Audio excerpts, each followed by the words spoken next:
Hai sedulur Jogja Istimewa, jumpa lagi dalam podcast Polisi Punya Podcast. Salam presisi.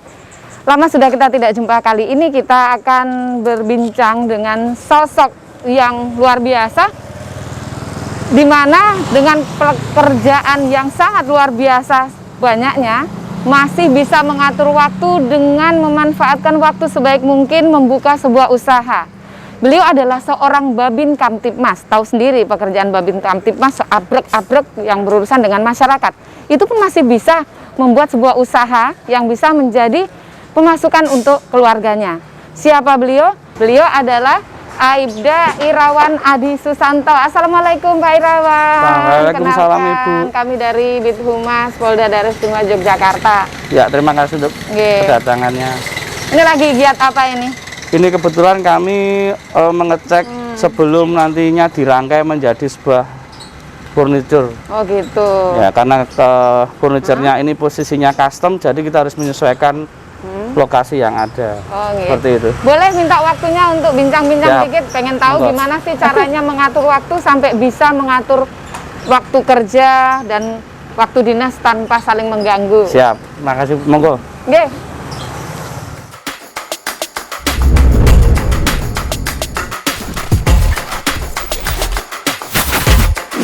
Podcast Polda Jogja. Nah, apa kabarnya Pak Irawan? Terima kasih, baik Ibu. Baik, alhamdulillah. Ini kan masih masa pandemi nih. Ya. Bukan main, pasti pekerjaannya Pak Irawan sebagai Babin Kamtibmas cukup banyak ya. Luar biasa, Bu. Bukan apa banyak aja lagi. nih? Di masa pandemi ini kami di Babin mulai dari awal sampai kemarin puncaknya, dan kita ini udah calling down mulai dari awal. Kami penyemprotan keliling sampai penanganan di warga yang dievakuasi harus ke isolasi mandiri, isolasi terpusat. Kemarin juga kita sudah melaksanakan pemakaman prokes, itu yang melaksanakan dari tim relawan desa juga bersama kami. Sampai kami kemarin rukti mandiri, Bu. Rukti mandiri itu jadi kemarin karena banyaknya kasus, isolasi terpadunya full, akhirnya yang terpapar harus isoman, di isoman itu mereka meninggal dunia. Kami melaksanakan itu untuk di rukti mandiri sekaligus di pemakaman prokesnya. Seperti itu, jadi Pekerjaannya lumayan banyak ya. ya bagi-bagi waktu, Ibu. Karena kebetulan di situasi pandemi ini kita lebih dibutuhkan untuk di jalur kemanusiaan, kita bergerak di jalur kemanusiaan.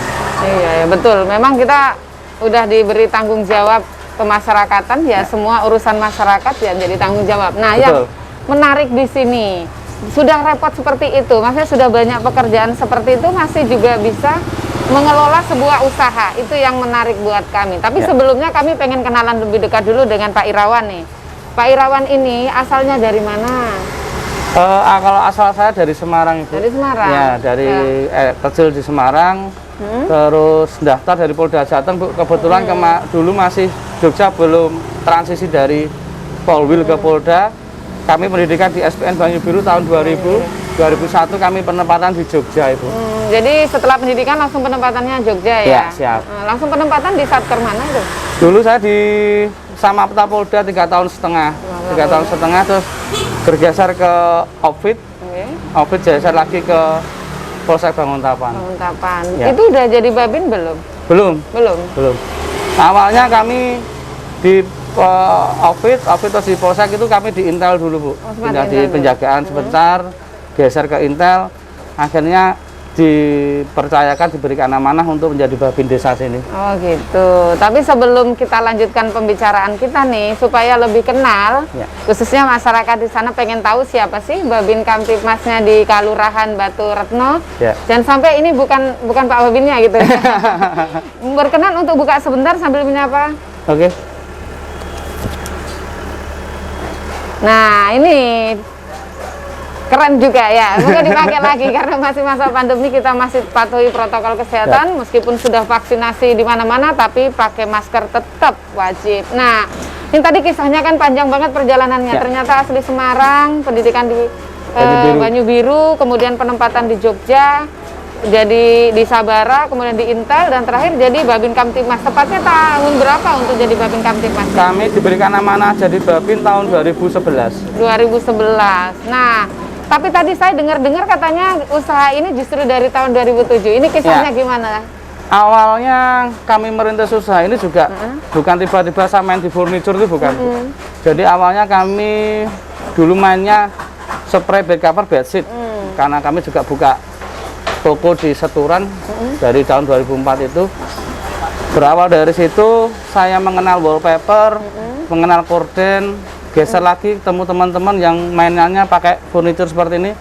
Dan karena kebetulan kami juga menyukai keindahan, jadi ini kayak sebuah karya seni, Bu. Jadi ada tantangannya, ada yang perlu suatu dari barang mentah menjadi barang yang bisa enak dipandang. Dari 2007 itu kami mengenal furniture sampai sekarang, dan karena memang tantangannya banyak di sini dan saya suka tantangan di situ, sampai sekarang masih bergelut di furniture dan interior. Oh, berarti diniatkan karena memang senang dengan seni gitu ya. Betul. Senang seni, kemudian prosesnya kan nggak ujuk-ujuk jadi apa? Ya. Misalnya yang seperti tadi spray, memangnya ilmunya dari mana? Memang ada latar belakang pendidikan yang terkait dengan jahit menjahit atau mungkin desain interior seperti ini? Kalau dari awal kita main spray itu karena posisinya kami tahu kain, Bu. Belajar kain dulu. Nah, belajarnya dari mana itu? Dari teman dan rekanan. Intinya kalau dari kami, karena kami merasa bukan asli orang Jogja, sedapat mungkin kami mencari teman sebanyak-banyaknya. Karena banyak teman, banyak rezeki, kalau ibaratnya seperti itu, Ibu. Tapi tenan itu, Mas? Ya, dari sini ada teman, kita bermain, kita tukar informasi, sharing, sambil ngopi gitu. Oh, ini ada peluang. Jadi, dari kecil kebetulan ibu kami mendidik kami di bidang usaha. Jadi saya tuh SMP sudah diajari untuk berjualan. Orang tua punya toko kelontong di pinggir jalan depan pasar gitu. Kami di SMP sudah bisa untuk ini dikasih belanjanya di sana. Ini harga sekian, kita jual sekian, jadi untungnya sekian. Jadi mulai dari situ SMA pun yang teman-teman study tour apa-apa minta uang, kami sudah bisa punya hasil sendiri. Dari situ, ketika kami bertemu dengan teman, ketika ini melihat ini ada peluang bagus ini, ya kita coba dari situ. Kemarin tertambatnya main di kain dulu, kain dari main korden. Oh, korden itu cara ngitungnya kayak gini dan sebagainya, wallpaper cara dah. Kebetulan pas itu rekan teman SMA itu ketemu lagi lama, dia main di desain interior. Butuh orang yang bisa handle untuk wallpaper dan korden, kami masuk di situ. Setelah situ kami saling tukar informasi, meskipun pekerjaannya dia, saya ikut setting itu ketika barang sudah jadi kita masuk ke ke lokasi, kita setting pun pasti banyak kesulitan. Nah, makanya itu saya ikut, meskipun itu bukan proyek saya waktu itu. Belajar dari situ, pengalaman, akhirnya juga kami bisa merekrut untuk tim desain karena berawal dari seperti itu. Sambil belajar dan belajar terus, Ibu. Ya paling cuma untuk pengembangan saja. Berarti memang dari awal sudah ada didikan orang tua untuk usaha. Yang pertama itu kali ya. Nah, terus keinginan untuk terus belajar, mencari tahu dan mencoba itu luar biasa sekali ya. Tapi ngomong-ngomong, setelah jalan ini hampir kurang lebih 10 tahun ya. Untuk usaha horden dan spraynya masih berjalan? Masih saling ini ya? Oh, masih. Berarti karena peningkatan ya? Saling keterkaitan, Ibu. Jadi kadang kita ketemu user itu, kita lihat nih, misalkan ketemu di rumah, ketika kita tidak bisa masuk kordennya, ya kita masuk kitchen setnya, nggak bisa masuk kitchen setnya, masuk selimutnya. Jadi orang ketika ketemu dengan kami, itu posisinya untuk bab interior gitu sudah bisa diandalkan nih, mau butuh apa aja bisa gitu. Iya, nah ini saya tertarik seperti ini. Kalau dengan latar belakang orang tua yang pengusaha, terus memberikan didikan usaha kepada jenengan dan saudara sejak kecil, kemudian jenengan sendiri banyak tertarik tadi kemudian memilih desain interior mulai dari perlengkapan rumah dan sebagainya. Itu kenapa harus memilih itu? Bukannya juga usaha lain banyak? Mungkin yang menjadi alasan apa itu?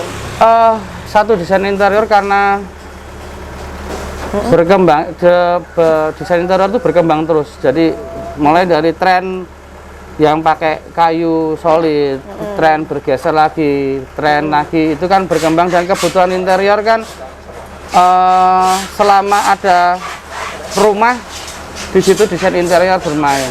Selama ada perkantoran dan gedung, saya yakin desain interior masih dibutuhkan, Ibu. Nah, dari sini, kenapa kok desain interior? Karena waktunya yang bisa kami manajemen waktunya ini biar tidak mengganggu dengan tugas utama kami sebagai di Babin namun di kepolisian. Emang usaha lain mengganggu begitu? Bukan, kalau di interior gini kan saya nggak setiap hari saya harus menungguin tukang. Mereka sudah bisa, saya misalkan sudah ada mandor tukangnya, manajemen mereka jauh lebih mudah ketika misalkan saya usaha kaos saya harus mengawasi tukang jahitnya setiap hari, ngawasin sablonnya, belum ngawat. Nah, itu yang menjadikan salah satu kenapa interior menjadi pilihan saya untuk set job lah, seperti itu. Dan yang pasti tadi katanya awal itu menyukai keindahan. Iya, betul. Dengan rumah indah, maka di dalamnya menjadi menyenangkan ya. Betul. Karena rumahku adalah surgaku, itu betul. Ya. Iya, kalau di interior itu kadang gini Bu, kadang menata suatu ruangan itu ada magnet tersendiri, ada namanya, kayak ketika orang masuk ruangan dia feel-nya nyaman. Jadi ya kedepannya akan lebih nyaman lagi, bahasanya seperti itu. Jadi kayak kemarin kami berusaha membuat suatu tantangan. Jadi di polsek kami kemarin di salah satu ditunjuk untuk membuat ruang SPKT itu menjadi nyaman. Oke, kita kemarin sedikit berdiskusi. Akhirnya kami buat desain di Polsek Banguntapan itu ketika masuk di polsek ya sudah lewat kesannya Pak Polisi yang istilahnya ya, terus posisinya yang kaku dan sebagainya. Dia begitu masuk ke ruangan SPKT kami, itu udah merasa homey banget. Dalam artian homey itu udah feel-nya udah yang mau laporan, jadi secara psikis itu akan sangat membantu. Ya, berarti sangat mempengaruhi sekali pekerjaan di luar di kedinasan ini, mempengaruhi kantor juga ya, karena jenengan suka keindahan, sampean pengen membuat situasi kerja di kantor itu nyaman sehingga yang kita layani pun nyaman ya. Seperti itu kira-kira. Kena bayar nggak? Dibayar nggak? Ya kalau di polsek kan rumahnya ibaratnya rumah sendiri Bu. Jadi ya bagaimana memperindah rumah kami itu seperti apa? Kayak habis ini pindah satu polsek ke polsek lain biar polseknya semuanya jadi homey gitu ya. Ya, homey lagi gitu. Kalau ya ini ngomong-ngomong, 10 tahun ini punya karyawan udah berapa, Mas? Kalau untuk karyawan tetap tukang kita punya 4. Untuk dia sudah ikut sama saya 10 tahun. Namun demikian misalkan kita overload kerjaan dalam artian ini target harus cepat, kami masih ada 2 tukang ini yang memang selama ini mendampingi kami ketika kami overload pekerjaan. Jadi kadang kan ada kita harus ketika masuk suatu kantor ataupun kita pakai PO dan semuanya, gitu kan ada target waktu. Nah, kebetulan misalkan pas dari tim kita yang di sini itu posisinya overload, kami masih punya 2 tim cadangan tuh ya memang posisinya dulu pernah ikut kami karena ada kepentingan keluarga harus bukanya workshop di rumah, tapi tetap masih komunikasi dengan kami. Tapi masih juga bisa membantu kalau membutuhkan gitu. Betul. Jadi kalau untuk tukang kita ada 4, terus kalau untuk tenaga marketing kami ada 2 Ibu, tapi standby di setoran, desain grafisnya 1. Terus yang kalau untuk masalah belanja dan quality control kebetulan kami yang handle sendiri karena ya itu tadi, karena kami di keindahan itu mungkin ada detail-detail yang nggak bisa diwakilkan orang lain. Ya, karena itu udah bakat ya. Nah, ada banyak pekerjaan yang kata jenengan tidak bisa didelegasikan kepada orang lain karena itu terkait dengan bakat seni yang ada. Bagaimana kita memandang sesuatu itu, jadi harus menjalankannya sendiri berarti ya. Betul. Belanja sendiri, milih sendiri. Nah itu bukan waktunya, untuk mengatur waktunya seperti apa, kapan harus, apalagi Babin Kaptimas sendiri kan pekerjaannya 24 jam, katanya seperti itu. Ngaturnya gimana itu? Jadi kami di sini biasanya satu untuk bagi tugas, tapi yang jelas untuk di quality control dan itu kami bagi waktunya. Ketika harus saya belanja sendiri, itu posisinya kami biasanya di atas jam 2 atau jam 3 sore. Selesai gitu baru kami ke tokonya untuk pesan dan semuanya. Jadi kadang ya kita bagi waktunya yang intinya kita lebih memainkan di luar jam kerja Ibu. Jadi misalnya ada user atau calon customer, biasanya kami membuat janjian itu di luar ya di atas jam 3. Jam 3 ya, nanti jam 3 sampai maghrib itu biasanya kita lebih ketika memang tidak ada kejadian atau kegiatan yang urgently di kelurahan atau di desa, baru kita bermain di sini. Iya, iya. Itu pun kadang kita masih pakai seragam pun kadang masih, Iya. tapi sedapat mungkin kita lepas dulu, maksudnya dalam kita ganti baju. Ya karena kita di sini kan profesional untuk kerja, bukan karena Pak Polisinya jadi orang itu mau beli, bukan, tapi karena ya kita ini loh kemampuan saya untuk melihat sesuatu dan mendesain sesuatu seperti itu. Nah, pelanggannya dari mana aja? Apa? Pelanggannya. Oh, kalau selama pelanggan ini, ha? ya seputaran Jogja, tapi kalau yang luar kota kami paling jauh paling enggak 2-3 sampai 3 jam perjalanan karena keterbatasan ruang gerak kami, tapi cuman itu enggak membatasi sebenarnya. Karena kami juga ada mandor dan untuk cek lapangannya. Cuman kalau kami biasanya kemarin Solo ada, Semarang, ini baru on progress Semarang, termasuk ini Semarang. Terus seputaran Jogja ya. Sama kantor kemarin kita masuk di BNN kota, BNN provinsi, BNN provinsi, terus Bank BNI kemarin kita masuk, terus BI Solo kita masuk, bahkan di Mapolda pun kadang kita juga dimintai tolong untuk merombak sesuatu, Bandung Bondowoso kalau di Polda Ibu biasanya. Jadi kita bongkar Jumat, Senin ruangan sudah kepake. Harus dikira, ya. Itu tantangan Itu juga tantangan di situ. yang menarik ya. Kalau berhasil bangga sekali gitu ya. Siap. Jadi kadang kami sering Pak, ini yang minta Pak Waka gitu, atau mungkin Pak Kapolda besok mau Senin buat meeting atau Zoom meeting sama Mabes, ini ada perubahan gini. Jumat kita bongkar, tidur di sana, Bu. Kadang saya tidur di Polda, Bu. Terus Senin pagi Minggu dini hari, Senin dini hari, selesai jam 1 jam 2 kita resik sudah bersih. Ketika ditelepon, Mas, Bapak suka, itu sudah suatu kebanggaan buat kami. Paling enggak bisa mempersembahkan sesuatu yang terbaik untuk banyak pengaruhnya ke kedinasan sendiri ya. Betul, dengan hasil seni yang kita miliki. Iya. Nah, itu karena jenengan pemiliknya adalah seorang anggota Polri. Apakah ada cerita-cerita yang menarik, artinya ada komplain atau mungkin ya punya Pak Polisi terima aja lah seperti itu? Karena kami di sini komplain pasti pernah. Namanya ini handmade, itu pasti ada komplain, itu pasti pernah. Cuman bagaimana kita menyikapi ini, bahkan user itu baru tahu komplain bla bla bla bla, setelah komplain baru tahu kalau kita anggota kepolisian. Nah itu malah, Mbak nggak enak Pak, saya kemarin bla bla. Ya nggak apa-apa, saya bilang gitu, nggak apa-apa karena ya kita di sini karena saya misalkan saya main di furniture, main di gorden dan semuanya, itu profesional kerja saya sebagai pengusaha gitu. Tapi kalau kedinasan ya sudah beda lagi kan seperti itu. Komplain pun dan akhirnya malah jadi lebih baik kenalnya, dalam artian si orang ini akan lebih menghargai ketika bertemu dengan mungkin anggarannya polisi, dari mungkin PNS atau tentara, TNI, Polri gitu, yang masih mau memikirkan sesuatu hal yang di luar dinas yang itu ada hasil dan bermanfaat untuk orang lain, seperti itu. Iya, pasti mereka berpikir unik ya. Pak Polisi masih bisa dibuat seperti ini, padahal pekerjaannya sendiri sudah banyak. Itu kan pasti ya, saya juga tertariknya datang ke sini ya pengen tanya gimana sih cara ngatur waktunya gitu. Nah, ini tadi terkait dengan komplain-komplain pastinya juga ya namanya pengen profesional ya. Kita pasti jenengan juga welcome terima masukan gitu kan ya. Nah, kaitan ini sudah 10 tahunan lebih. Bagaimana keberadaan usaha jenengan itu di lingkungan jenengan saat ini? Apa pengaruhnya ke warga setempat? Kalau di warga kebetulan yang kerja di sini juga orang sini semua. Sini semua. Terus termasuk marketing juga warga binaan kami juga yang notabene pernah bermasalah terus kami handle dan selesai masalahnya. Pak, saya butuh pekerjaan, kalau misalkan saya kasih gambaran kayak gini mau enggak, tapi gajinya enggak besar, bahasanya seperti itu. Tapi itu saya kasih tantangan, ketika dalam 1 bulan kamu target berapa orderan, itu kalau mau melebihi gaji yang kamu terima, kan seperti itu, akhirnya dia mau bekerja dengan kami. Ya seperti itulah Bu. Jadi kalau untuk lingkungan, insya Allah dari sini lingkungan kanan kiri ketika kami harus memburu kami izin Bu, meskipun kami Babin Kamtimas di sini izin kita. Pak izin Pak ngapunten nanti sampai jam 10 nggih. Agak bising sebentar karena memang kami harus ngejar target deadline seperti itu.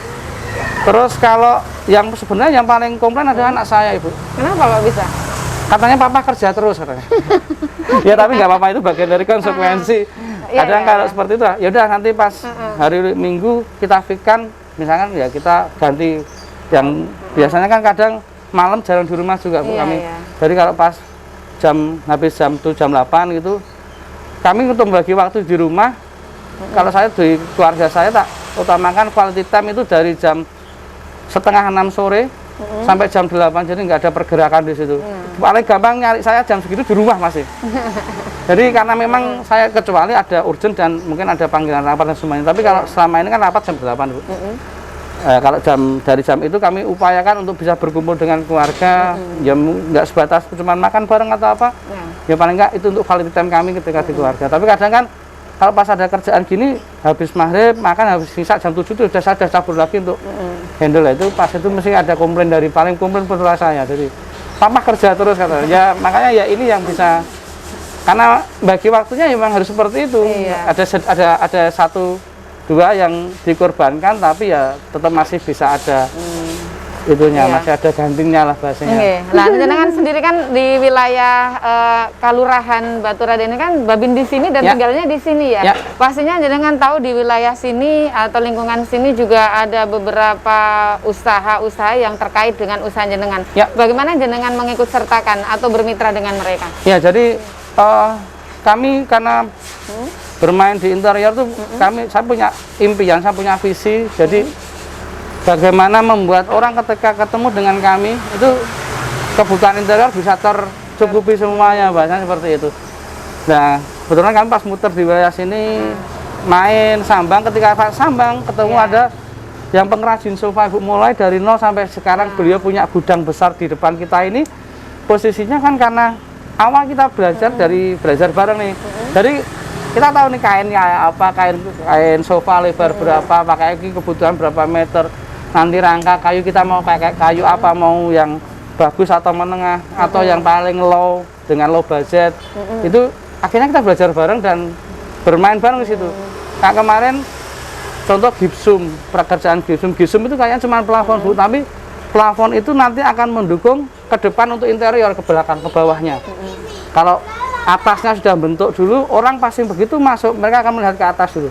Oh iya, gitu. Jadi baru, oh ini, ya itu kan karena itu saling keterkaitan. Oh sofanya bagus ya, itu kan karena posisi. Kadang dalam satu ruangan, yang namanya itu ada di ilmu interior itu ada yang namanya eye catching. Jadi begitu orang masuk ruangan, akan ada keterjungan salah satu titik. Bisa itu di plafon, bisa itu di backdrop, bisa itu di sofa, bisa itu di meja kecil, bisa Bu. Jadi kadang masuk itu, lucu ya meja kecilnya, padahal ruangannya besar gitu. Iya, iya. Fokusnya ya. Itu magicnya Iya. di situ. Nah saya juga magicnya kenjenengan malahan nggak pernah sekolah tentang interior, tapi kok bisa detail tahu bahwa ada istilah catching yang besar tapi justru yang terlihat yang kecil karena memang didesain semanis mungkin sehingga dia menjadi fokus perhatian. Itu yang saya juga tertarik sama jenengan. Itu dari mana dapatnya? Itu karena kami tidak ada mendapatkan pendidikan formal bahasanya. Ya kalau dulu belum ada YouTube, Kak. Sekarang kita masih bisa belajar di YouTube, TikTok dan sebagainya. Cuman Iya. kami mengerti itu kan mungkin sudah agak lama karena kami itu tadi kita membangun kemitraan, terus posisinya karena memang waktu itu teman SMA saya ini posisinya dia di desain interior. Jadi ketika menggambar saya perhatikan itu. Oh, gitu. Oh, ketika membuat desain, oh gini, ini Mas nanti kalau gini kita mainkan untuk paling enggak ada ruangan namanya e-catching dan sebagainya. Oh, ya dari situ kami kembangkan sendiri Bu. Akhirnya kalau sekarang sudah banyak, misalkan ide-ide itu sudah banyak. Cuman kalau kita belajarnya dari misalnya nggak langsung instan internet gitu, ya memang kendalanya akan banyak sekali. Dari menentukan e-catching itu bukan tidak semudah misalkan sana buat e-catching nggak bisa. Itu kita melihat dari apa namanya pengalaman. Ketika melihat sesuatu ini, mungkin saya sama Ibu melihat kotak ini bentuknya sama, tapi mau dibuat seperti apa beda. Itu tergantung dari inspirasi. Itu tadi saya belajarnya untuk mengasah itu ya memang harus banyak belajar, banyak sharing, dan ketika ya kerjaan sama pengalaman pekerjaan di lapangan Bu. Jadi ya menentukan itu. Berarti ini keberadaannya juga menjadi mitra bagi tetangga-tetangga yang ada di sekitarnya. Betul. Kemudian juga menjadi peluang lowongan kerja bagi tetangga yang membutuhkan. Saya pengen tanya nih, gimana dengan kompetitor atas usaha ini? Selama ini saya melihat kompetitor itu bukan kompetitor di situ. Kompetitor. Karena apa? karena saya yakin dan percaya rezeki sudah ada garisnya. Cuman bagaimana cara kita berikhtiar di sininya. Betul. Kompetitor, selama kompetitor itu bermain jujur baik, saya yakin rezeki tidak akan kemana. Satu. Yang kedua, kompetitor itu kalau buat saya saya jadikan sebagai rekanan. Kenapa? Saya yakin suatu saat ketika kompetitor ini posisinya overload, mereka akan larinya ke saya. Satu.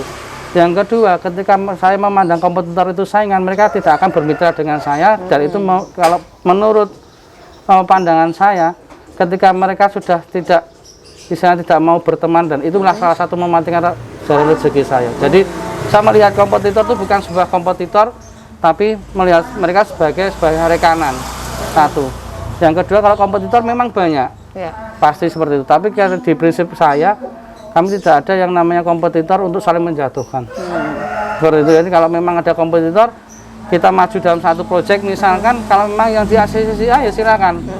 Karena saya yakin yang namanya desain interior itu sebuah karya seni. Karya seni punya ciri khas masing-masing.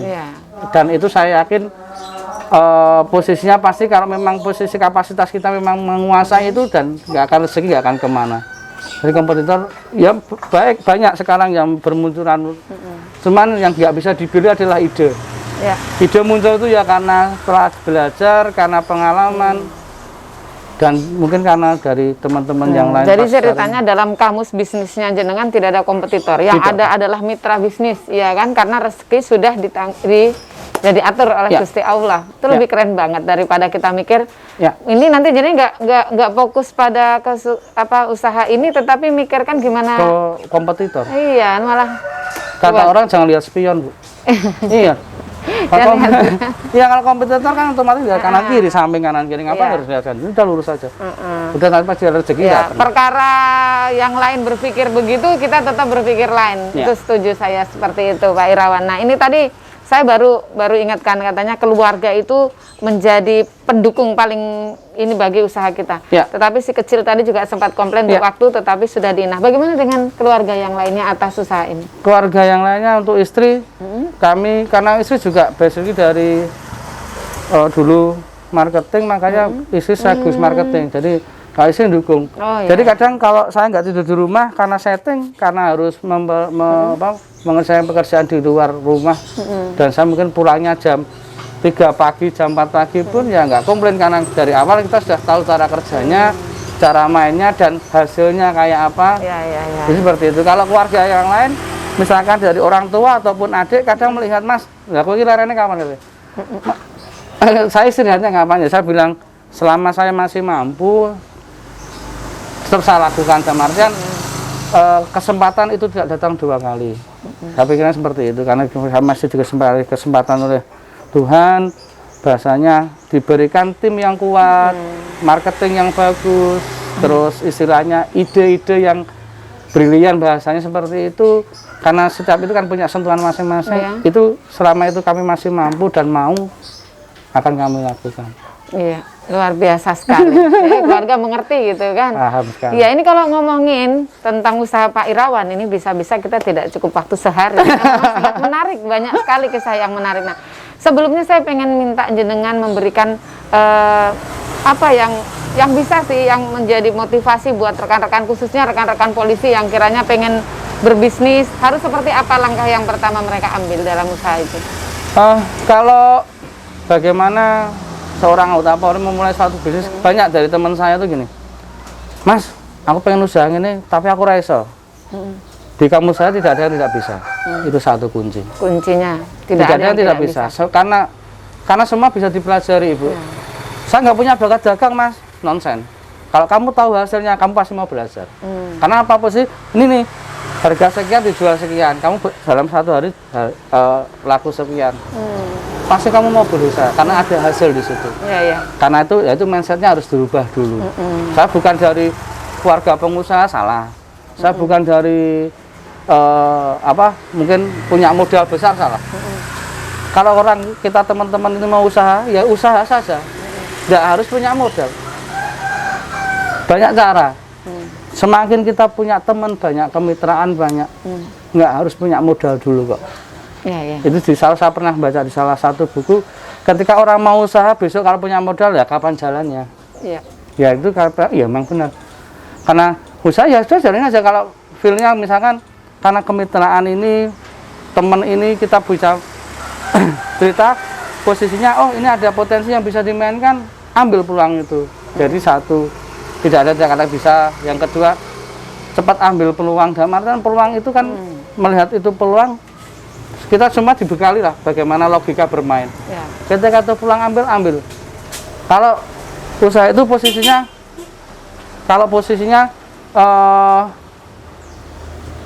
takut rugi ya jangan usaha. Dan tidak harus mengawali usaha itu dengan hal yang besar. Biasanya. Kita bisa ngerintis mulai dari, saya beli kain cuma 10 meter, Bu. Cobanya awal ya? Awal main 10 meter, saya juga takut, pernah ada, saya mikirnya nggak takut, tak pakai sendiri, bahasanya seperti itu. Tapi itu menjadi motivasi saya bagaimana dari 10 meter itu sekali kita beli kain 1 gulung. Sampai seperti itu waktu pas rame-ramenya seperti itu ya. Itu tadi kalau kita teman-teman kepolisian pengen punya usaha, jangan ragu untuk melangkah. Ya. Dan ini bisa jadi tren positif bisa membuat ini suatu perubahan yang signifikan terhadap namanya penilaian publik ke kita. Dari dalam artian ya apapun itu kita memang nggak perlu penilaian publik bahasa salah. Ya kita dari sini pun kita bisa mendoktrin masyarakat lah bahasanya, bisa untuk menyampaikan ke masyarakat ini loh salah ini kita juga bisa seperti ini dan ada hasilnya. Ya. Ketika yang mengajak pakai baju seragam itu akan jauh lebih punya power ketika kita hanya sebenarnya nggak pakai seragam lah bahasanya. Yuk usaha gini karena kesini karena mereka kalau misalkan tahu yang ngajak ini Pak Polisi mungkin mereka akan berpikiran lebih terpercaya. Itu dari situ kita bisa membangun kepercayaan masyarakat melalui usaha. Gitu. Jadi kalau untuk teman-teman yang monggo kalau bisa enak kok masih gini. Kalau kita punya usaha, kita dinas itu jadi lebih tenang, Bu. Ya. Jadi sama tenang kenapa? Jangan kan oh ini habis ini dinas, ini. Jadi untuk nyun sewu ketika ada kata miring ngiwon itu lebih kecil. Kenapa? Karena kita harus posisinya setelah ini bagi waktunya jadi waktunya lebih banyak pakai untuk yang bermanfaat. Betul, ya. bermanfaat seperti itu. Itu buat rekan-rekan Polri yang ada niatan jangan khawatir, apalagi alasannya ganggu dinas. Nyatanya Pak Babin ini tidak mengganggu dinas, justru bisa mengkolaborasikan antara dinas dengan usahanya. Karena kata ya dengan usaha beliau masyarakat sekitar dan mungkin di luar sana juga mulai percaya bahwa ternyata Polri itu tidak hanya sekedar dinas jaga keamanan tetapi juga punya usaha yang bisa membuat perubahan, ya kan? Dari kantor polisi yang katanya gimana ya, sangar, geram dan mengerikan, sekarang disulap salah satunya di Polsek Banguntapan untuk SPKT-nya sudah disulap menjadi ruang yang sangat nyaman. Jadi untuk saudara-saudara kita di luar sana yang membutuhkan pelayanan Polri, kalau datang ke sana tidak perlu takut lagi. Nah ini nanti akan beberapa polsek-polsek lagi kayaknya. Kita juga tetap doakan semoga usahanya dengan lancar. Misi ke depan terus berbuat untuk kebaikan gitu ya? Ya, kalau jelas untuk misi ke depan intinya jangan lelah untuk berbuat baik. Jangan lelah untuk berbuat baik. Karena pada dasarnya yang butuh itu bukan mereka yang kita berbuat baik, itu bukan mereka, tapi yang ketika kita berbuat baik itu yang butuh kita. Iya, betul. Nggak ada habisnya nanti nih. Oke, sampai jumpa di lain kesempatan. Polkes, Polisi Punya Podcast. Salam presisi.